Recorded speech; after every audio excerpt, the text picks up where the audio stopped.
In the ancient Chinese town of Xitang, an elderly woman would walk every day from her home to the stream and back to fetch fresh water for her family. She would bring along a long wooden pole with a pot attached to each end, which she would carry across her shoulders. One of the pots was in perfect condition, and as such, it always arrived home full of fresh water. The other pot, however, was cracked and leaked water, so it always reached home only half full. Despite this, the old woman continued to use the same two pots every day for years.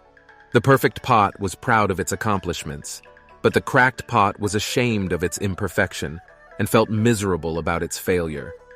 One day, the cracked pot couldn't stand its own flaws any longer and spoke up.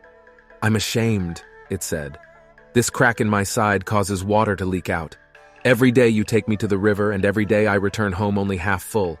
You work so hard and yet have so little water when you return home. You must throw me out because I am of no use to you." But the old woman smiled and replied, "My dear pot, you may not realize it, but there is beauty in your imperfection. Did you not notice that the flowers on your side have grown large and delightful?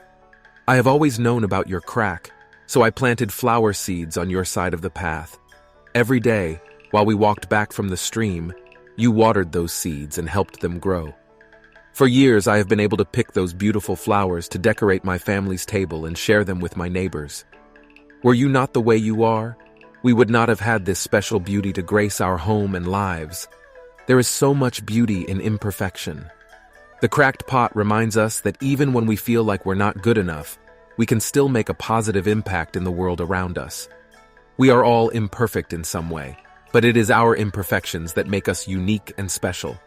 So let this story be a reminder that we should never give up on ourselves or feel ashamed of who we are.